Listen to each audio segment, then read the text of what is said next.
Welcome to the Big Garden Birdwatch.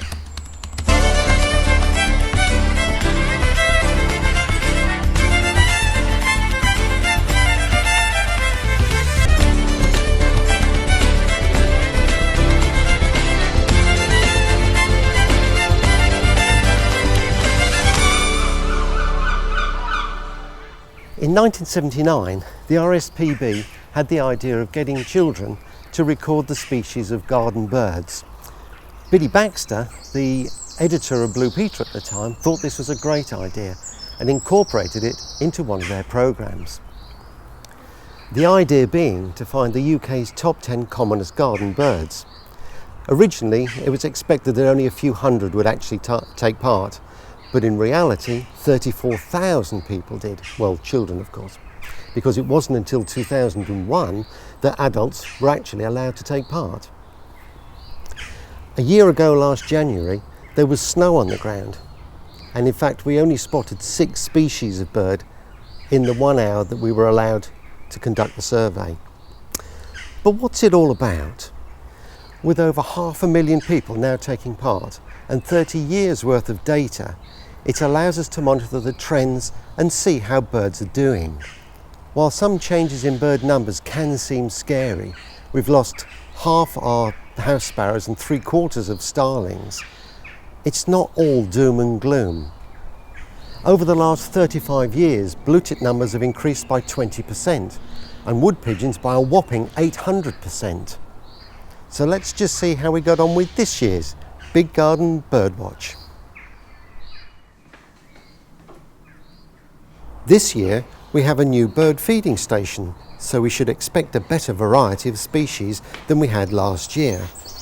But it is still down to luck as to what we shall actually see in the 1 hour allotted to the birdwatch.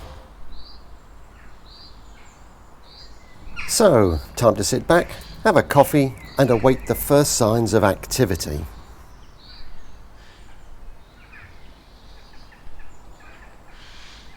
So, the first to make a show are the ever-watchful pigeons. And in a matter of seconds, they are down and spraying seed all over the ground, which is a sign for the ground feeders to make an entrance. And right on cue, here comes the dunnock, a quiet and unobtrusive bird, although in our garden there have usually been 2 feeding together. Typically, not today.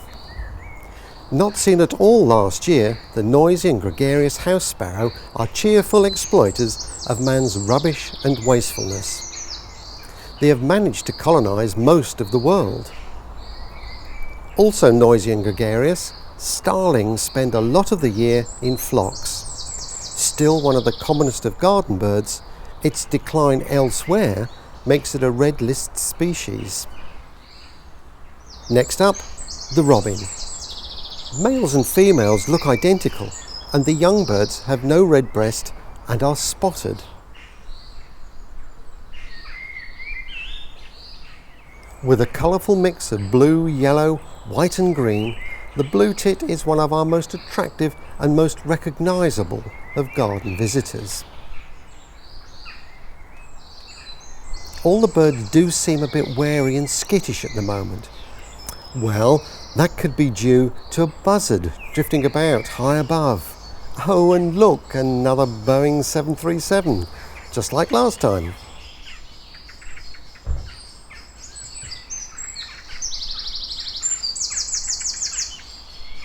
Also not in the garden last year is this female greenfinch.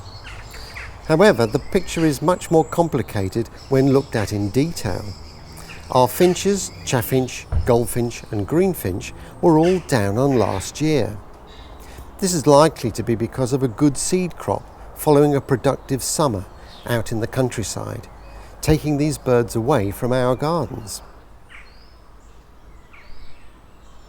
Another ground feeder on the scene, the blackbird. The males live up to their name, but confusingly, females are brown, often with spots and streaks on their breasts. Always hovering in the background with its noisy, chattering, black and white plumage and long tail, there is nothing else quite like the magpie in the UK. Real winners this year include the wren, which was reported double the number of times compared to last year. Blackbird numbers also rose, with sightings in more than 90% of UK gardens. The much-loved robin also did well, with sightings of the redbreast at their highest level per garden since 2011.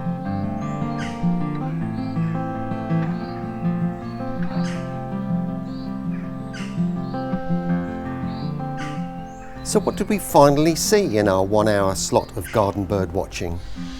As it turned out, more than last year, with the addition of sparrow, finch, starling and dunnock, plus a buzzard wheeling by overhead. Officially 10 species, 4 more than last year. But what has this meant for the count nationwide?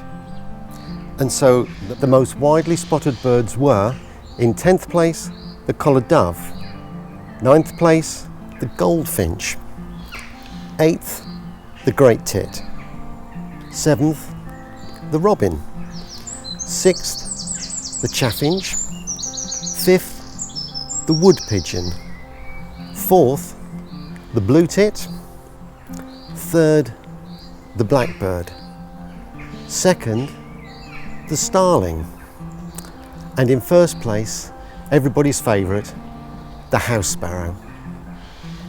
The results help spot problems, but more importantly are the first step in putting things right, and this is why it's so important to count our garden birds. The most mildest of winters this year and the early onset of spring have certainly helped those species that struggle with a hard winter. It will be interesting to see who frequents our garden next year.